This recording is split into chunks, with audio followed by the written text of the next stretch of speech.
Hey, what's up, Design and Draw? Mr. Sweeney here. It's been a while.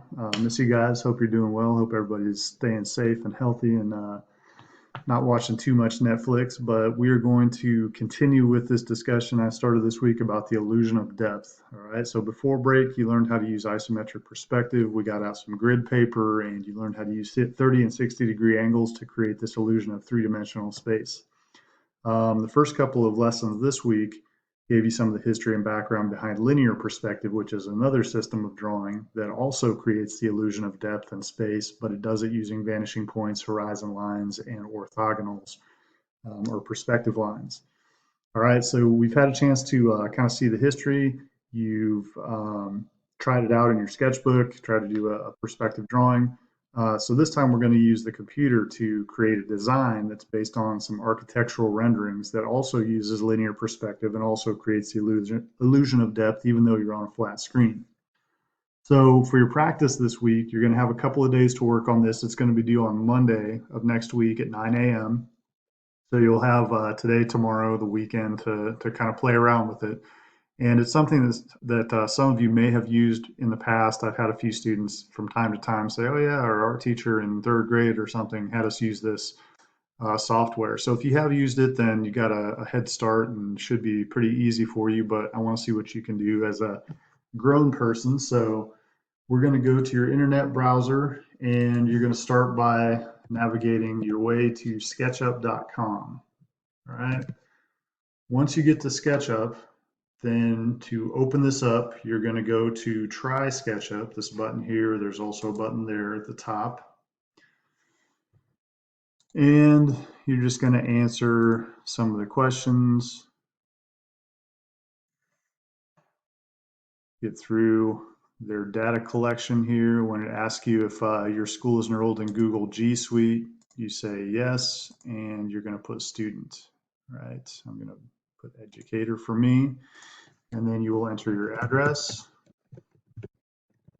And what this is going to do is just verify that you are in fact a Park Hill student. All right. And as soon as you get through that process, it's going to log you into the SketchUp workspace.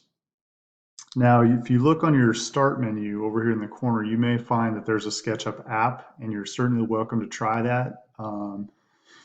We've had some students in the past have kind of had trouble with it freezing and kind of glitching a little bit from time to time. So the browser version is almost identical and might work a little bit more consistently. So that's the one that I'm going to basically show you.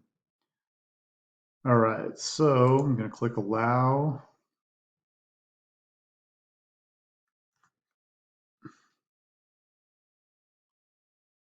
And then I'm going to agree again. Good grief. Okay, here we go. All right, this is the workspace.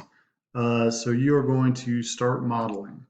Right, what it's going to do is open up this virtual three-dimensional space. We've got a horizon line, and you've got these green, red, and blue arrows that show you different axes in your drawing. All right, so these are kind of like the orthogonals, and then a vertical line to kind of give you a reference point for the perspective in your drawing. All right, this little guy with the crazy cowboy shirt and kerchief, you can actually delete him if you want to. There's something over here called the 3D warehouse where you can add um, different things. And so if I go over into the 3D warehouse, let me see. Oops, there it was. Search the 3D warehouse, and if you type in something like people or person, you're going to see other stuff that you can download into your document. So if you didn't like the guy with the funny cowboy shirt, you can just do this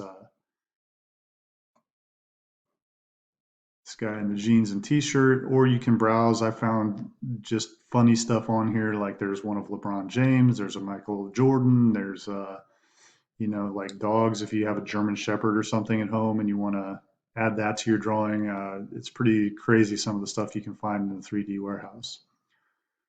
All right, so there's my guy. and I don't want to rotate him, so I'm going to click. And then when you see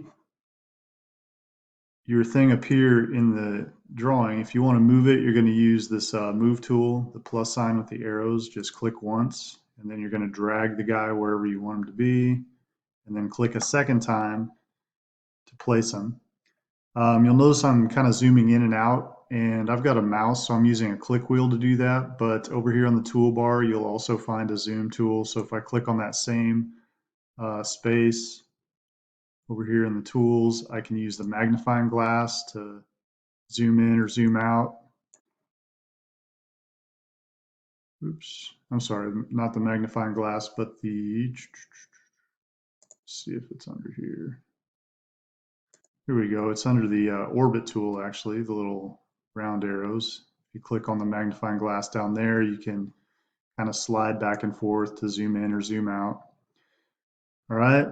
The cool thing about SketchUp is it allows you to view your model in 3 dimensions. So if I use the orbit tool, which is this kind of looks like arrows going in a circle, it allows you to kind of scroll around and view it in 360 degrees. All right, the pan tool, this little hand allows you to slide it up. So if you want to change the perspective a little bit. And then of course, all these other tools are going to be shown to you in another video that basically explain how to build stuff. All right, so for example, if I wanted to start and create a really basic structure, then I can use the rectangle drawing tool.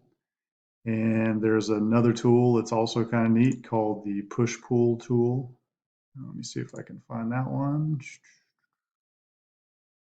Browser version is a little bit different than the desktop app, so it's going to take me a minute to familiarize myself with everything, but there it is. The push-pull tool looks like a little pizza box with an arrow on top. If you highlight over something, it'll turn blue like that, and then I'm just going to click and drag, and it's going to create a little box.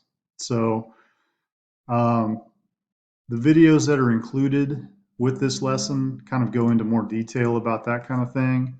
And what I want you to do is just create a basic 3-dimensional structure using these drawing tools and this digital software to create a really basic structure. You can put a roof on it. You can add more stuff from the warehouse if you want to. It doesn't have to be super detailed at this point because it is a practice sketch. But what I'd like you to do to make sure you have evidence that you finished the assignment is you are just going to go to your snipping tool and take a screenshot of your workspace. And once you have that, you'll upload it to the assignment panel that's included in the linear perspective folder under the practice folder. And once you've uploaded it to the assignment panel, you will get your 10 points. And on Monday of next week, you will get a more formal assignment that goes into more detail about what I'd like you to do with this software and in creating your linear perspective drawing. So have fun. If you guys have questions, send me an email. Let me know if you have any trouble. If I can't help you, then we'll get you in touch with Park Hill Technology. But have fun, see what you can do, and I will talk to you in a couple of days.